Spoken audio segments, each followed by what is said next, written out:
Hello everyone, welcome to the channel the Zorawar Classes. और भाई आज के दिन की आखिरी क्लास हमेशा की तरह जो आपकी करंट अफेयर्स की होती है रात को 11 बजे, ठीक है ना। मैंने बताया हुआ आपको कि अगर भाई 4 पढ़ाने वाली क्लास होगी तो शाम को 6 बजे होगी, अदरवाइज मोस्टली जो है ये रात को 11 बजे ही रहेगी। आज हो गया आपका 14 अक्टूबर, तो 14 अक्टूबर का करंट अफेयर्स इस दिन के आप साथ साथ में अपने नोट्स बना लेना। अब भैया कुछ बच्चे कल भी कह रहे थे, मेरे को कमेंट कर रहे थे कि सर नोट्स दे दिया करो करंट अफेयर्स के। तो जो लोग नए जुड़े हैं हमारे, शायद उन्हें नहीं पता है कि जोरावर क्लासेस पे हम पीडीएफ शेयर नहीं करते हैं। हम कहते हैं कि आप जो है नोट्स बनाएं। देखिए, अगर मैं पीडीएफ शेयर करूंगा उससे मेरा फ़ायदा है। उससे मेरा फ़ायदा क्या है कि पीडीएफ शेयर होगी, ऊपर मेरा नाम लिखा होगा, आप भी कहीं शेयर करेंगे, वो कहीं एक जगह से दूसरी जगह शेयर होगी, मेरी तो एक पब्लिसिटी हो रही है। लेकिन मेरा मेन मकसद यहाँ पे अपनी पब्लिसिटी ना करके आपकी तैयारी कराना है। कल मैंने आपका ईवीएस का एक टेस्ट टाइप लिया जिसमें 5 ईयर प्लान को मैंने डिस्कस किया, और बहुत सारे बच्चों ने 20 में से 18 स्कोर किया, इवन कई बच्चों ने 20 में से 20 भी स्कोर किया। और वो बच्चों ने जो फीडबैक या रिव्यू दिए वो ये थे कि सर जस्ट बिकॉज कि हमने नोट्स बनाए हुए थे उसके, इस वजह से हमें वो चीज़ ध्यान थी आज भी। तो नोट्स इतने ज़्यादा ज़रूरी होते हैं आपके, और सबसे ज़रूरी होता है कि जब नोट्स जो है आपकी खुद की लैंग्वेज में हो, जो नोट्स की लैंग्वेज है ना वो आपकी खुद की हो, तब और ज़्यादा इंपॉर्टेंट हो जाते हैं। तो भाई इन चीज़ों पे ध्यान दो। ये छोटी छोटी चीज़ें ज़रूर है लेकिन बहुत इंपॉर्टेंट चीज़ें हैं, ठीक है जी। चलिए आज की जो अपनी करंट अफेयर्स की क्लास है वो स्टार्ट करते हैं। सबसे पहला क्वेश्चन लेते हैं। फाउंडेशन फॉर एनवायरमेंट एजुकेशन की तरफ से भारत के कितने समुद्री तटों को ब्लू फ्लैग के लिए चुना गया है?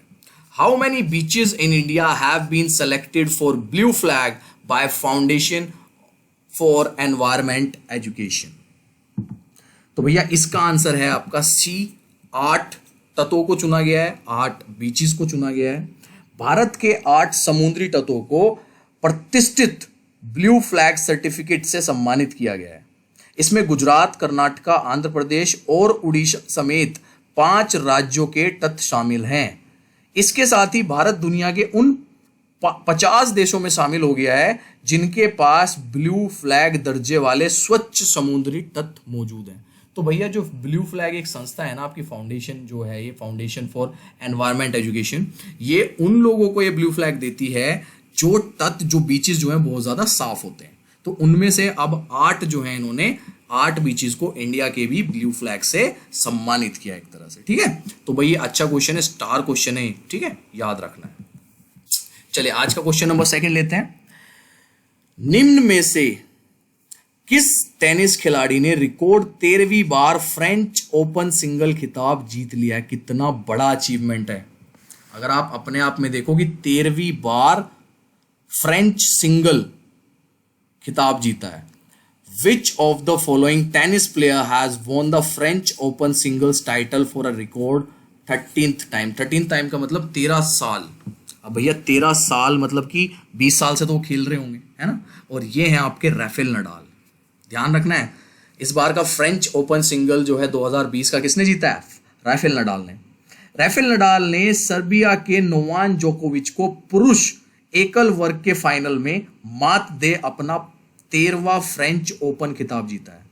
इस खिताबी जीत के साथ नडाल ने स्विट्जरलैंड के रोजर फेडरर के 20 ग्रैंड स्लैम खिताब जीतने के रिकॉर्ड की बराबरी भी कर ली है। इससे पहले मैन सिंगल में सबसे ज्यादा ग्रैंड स्लैम खिताब जीतने का रिकॉर्ड फेडरर के नाम था।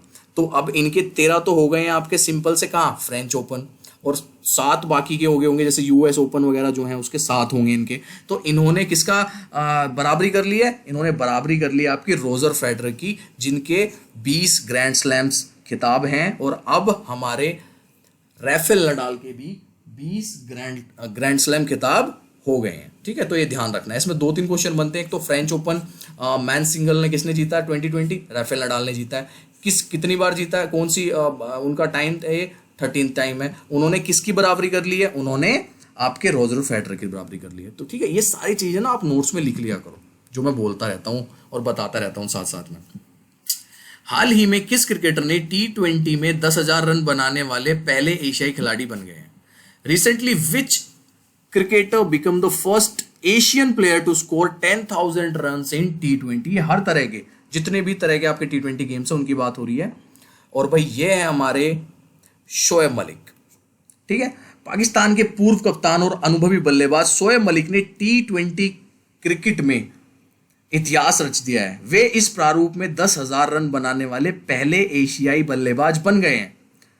शोएब मलिक T20 में 10,000 रन बनाने का आंकड़ा पार करने वाले दुनिया के तीसरे और एशिया के पहले बल्लेबाज हैं। उन्होंने पाकिस्तान की नेशनल T20 लीग में 44 गेंदों में 74 रन की पारी खेली और T20 में 10,000 रन पूरे किए। ठीक है जी, तो ये ध्यान रखना है, ये भी आपका एक अच्छा क्वेश्चन है। हाँ जी, चलते हैं क्वेश्चन नंबर 4 पे। जी हाँ, क्वेश्चन नंबर 4, अंतरराष्ट्रीय बालिका दिवस, international day of the girl child, निम्न में से किस दिन मनाया जाता है?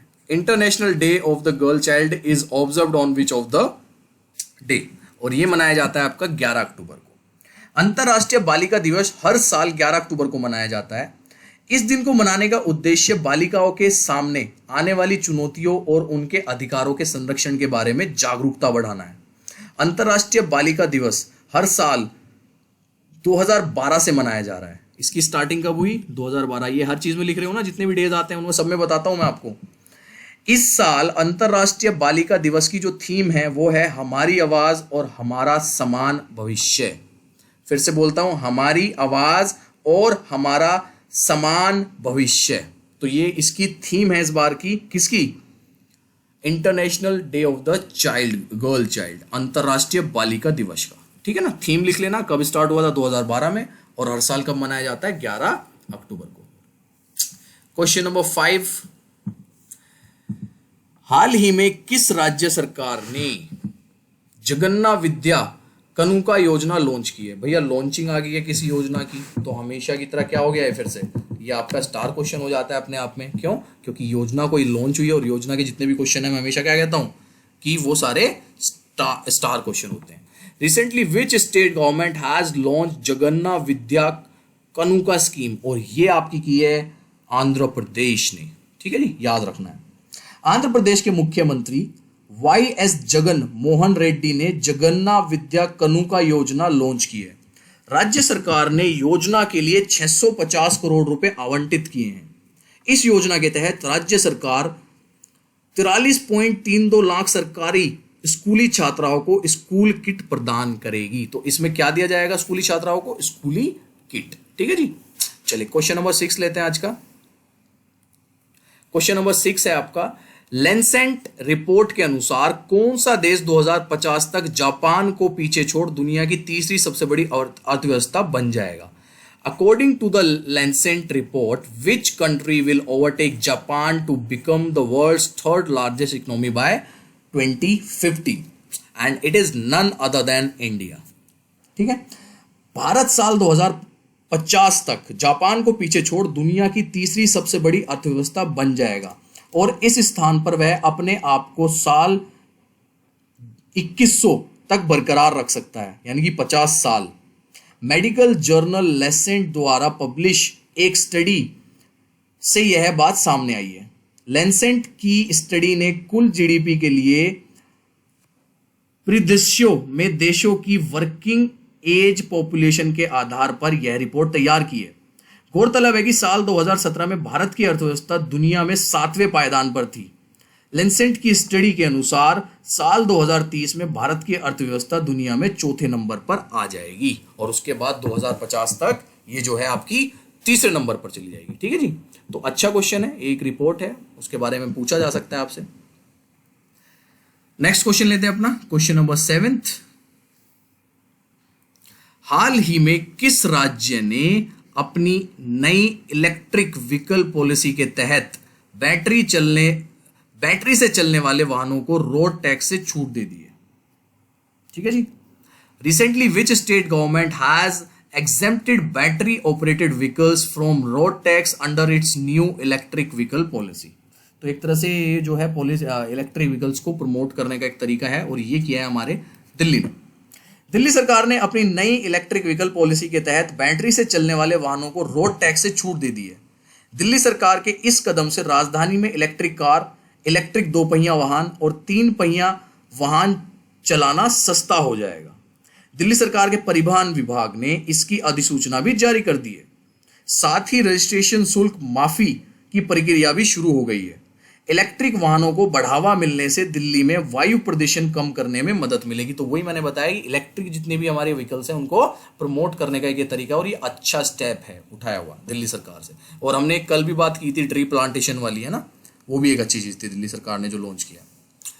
क्वेश्चन नंबर 8, हाल ही में किस देश ने संयुक्त अरब अमीरात यानी कि यूएई के साथ संबंध सामान्य बनाने को लेकर समझौते को सर्वसम्मति से मंजूरी दे दी है? Recently which country unanimously approved the agreement to normalise relationship with the United Arab Emirate UAE? और ये काम किया है आपका इजराइल ने। ठीक है जी, इजराइल सरकार ने यूएई के साथ संबंध सामान्य बनाने के लिए किए गए समझौतों को सोमवार को सर्वसम्मति से मंजूरी प्रदान कर दी है। दोनों देशों के बीच हस्ताक्षर समझौते को अब संसद से मंजूरी दिलानी होगी। इजराइल के प्रधानमंत्री बेंजामिन नेतन्याहू ने कैबिनेट की बैठक में कहा है कि उन्होंने विभिन्न क्षेत्रों में बढ़ रहे सहयोग पर चर्चा की है। इन क्षेत्रों में निवेश, पर्यटन, ऊर्जा, प्रौद्योगिकी आदि शामिल है। ठीक है जी, ये करते रहना। और बीच बीच में ना मैं कुछ हिंदी के वर्ड्स उलट पुलट कर देता हूं, लेकिन समझ में आने चाहिए आपके। हमारा जो मेन काम है यहाँ पे कंटेंट इकट्ठा करना है, लैंग्वेज का ऐसा कोई इशू नहीं होना चाहिए। ठीक है जी, क्वेश्चन नंबर लेते हैं 9 आज का। वित्त मंत्री निर्मला सीतारमन ने देश में मांग को बढ़ावा देने हेतु कितने हजार करोड़ रुपए की योजनाओं की घोषणा की है? Finance minister Nirmala Sitharaman announced plans for how many thousand crore rupees to boost demand in the country? और ये किया गया आपका 73,000 करोड़ रुपीज। ठीक है ना, बी ऑप्शन होगा इसका। और इसमें अगर पता हो आपका, अगर आप के जो फादर वगैरह हैं आसपास, कोई भी जो सेंट्रल गवर्नमेंट में लगा हुआ है, उनको बताया होगा उनको कि जो एलटीसी वगैरह होती थी ना, अगर आप एलटीसी के लिए 10 रुपए के लिए एंटाइटल थे, तो अब ये एक स्कीम ऐसी आई है कि आप 30 रुपए मिलेंगे आपको, लेकिन आपको जो है वो खर्च करने होंगे। जैसे टीवी ले लो, फ्रिज ले लो, घर के सामानों में। उससे क्या होगा, डिमांड बढ़ेगी, है ना, मांग जो है वो देश में मांग को बढ़ावा देने के लिए ये स्टेप लिया गया। और उसका जो बजट रखा गया है वो 73,000 करोड़ रुपीज रखा गया है। ठीक है ना।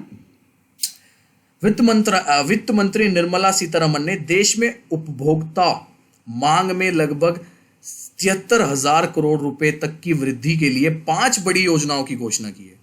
नए प्रस्तावों के तहत मांग में वृद्धि के लिए एलटीसी, जो मैंने आपको बताया अभी, वाउचर और फेस्टिवल एडवांस दिया जाएगा।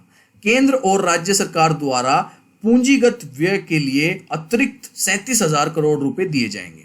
सरकारी कर्मचारियों को एलटीसी की 2018 से 21 ब्लॉक अवधि के लिए 10 दिन की छुट्टी के बदले नगद भुगतान किया जाएगा और पात्रता के अनुसार यात्रा किराया दिया जाएगा। ठीक है जी, तो यही जो चीजें मैंने बताई थी आपको, तो इसके लिए ये इस तरीके से बजट आवंटित किया गया है। आज का ले लेते हैं लास्ट क्वेश्चन, अपना 10वां क्वेश्चन। प्रधानमंत्री नरेंद्र मोदी ने वर्चुअल समारोह में राजमाता विजया राजे सिंधिया की जयंती पर उनके सम्मान में कितने रुपए का स्मारक सिक्का जारी किया? स्टार क्वेश्चन है, ध्यान रखना, वेरी इंपॉर्टेंट क्वेश्चन। ठीक है। Prime minister Narendra Modi released a coin in his honour on the birth anniversary of Rajmata Vijaya Raje Scindia in a virtual ceremony. और ये किया है 100 रुपए का सिक्का। ठीक है। प्रधानमंत्री नरेंद्र मोदी ने 12 अक्टूबर 2020 को एक वर्चुअल कार्यक्रम के जरिए विजया राजे सिंधिया के सम्मान में 100 रुपए का स्मृति सिक्का जारी किया है। विजया राजे सिंधिया को ग्वालियर की राजमाता के तौर पर जाना जाता है। यह सिक्का उनकी जन्म शताब्दी पर जारी किया गया है। इस मौके पर पीएम ने कहा है कि विजया राजे सिंधिया देश की आजादी के पहले और उसके बाद भी भारतीय राजनीति का अहम हिस्सा रही है। तो भैया ये थे आपके आज के टॉप 10 क्वेश्चंस। ऐसे ही आते रहेंगे, नोट्स बनाते रहो। और बाकी भैया ज़्यादा सोचने की ज़रूरत नहीं है, वैकेंसी कब आएगी, वैकेंसी आ जाएगी। मैं तो कहता हूँ वैकेंसी तब आए जिस दिन आपकी तैयारी ऐसी हो जाए कि भैया आज मैं रेडी हूँ। और अच्छा, मेरे को कमेंट करके बता दो कितने बच्चे रेडी हैं कि कल पेपर हो जाए आपका केवीएस का। नहीं होंगे, क्योंकि 6 महीने अगर अच्छी तैयारी करनी है ना, आपको इस बार केवीएस में नंबर लाना है, तो एटलीस्ट आपको लगातार 6 महीने चाहिए, और वो है नहीं अभी, है ना। तो भैया आने दो, जो वैकेंसी आ रही है आप तैयारी करो अपनी। ठीक है ना। आपको पता होगा आईएएस की तैयारी ना, कुछ लोग होते हैं जो फर्स्ट टाइम में क्लियर करते हैं। मोस्टली लोग मिलेंगे आपको जो 3rd या 4th अटेम्प्ट लग जाता है, यानी कि उनको 3-3, 4-4 साल लग जाते हैं। और ये 3-4 साल ना रेगुलर होते हैं, उनके रेगुलर पढ़ाई करते हैं वो 3-4 साल। तो भैया हमें भी कम से कम अगर केवीएस क्लियर करना है तो रेगुलर 6 महीने की तैयारी चाहिए। एक मैंने कमेंट पढ़ा था, हमारी कोई बहना थी, वो पता है क्या बोल रही थी, वो कहती हैं कि सर एक दिन तो पढ़ाई कर लेती हूँ, 4 दिन नहीं होती। तो यही तो समस्या है, तभी तो नंबर नहीं आता भैया। 7 में से मैं कह रहा हूँ 5 दिन पढ़ लो, सैटरडे संडे मत पढ़ो भाई, सैटरडे संडे जो आते हैं मस्ती कर लो उस दिन, लेकिन इन 7 में से 5 दिन तो रेगुलर पढ़ लो, मंडे टू फ्राइडे। उस दिन तो नोट्स बना लो अच्छे से, उस दिन तो जो आपको सत्यम सर और पृथ्वी सर क्वेश्चंस कराते हैं उनके सेम टाइप के क्वेश्चंस और करके देख लो कहीं से ढूंढ के। यही तो है तैयारी, और क्या है, ठीक है ना। चलिए जी, ये आपका आज का करंट अफेयर्स का सेशन था। मॉर्निंग अब आपको जो है फिर से दिव्या मैम मिलेगी सुबह 9 बजे। Bye everyone, take care.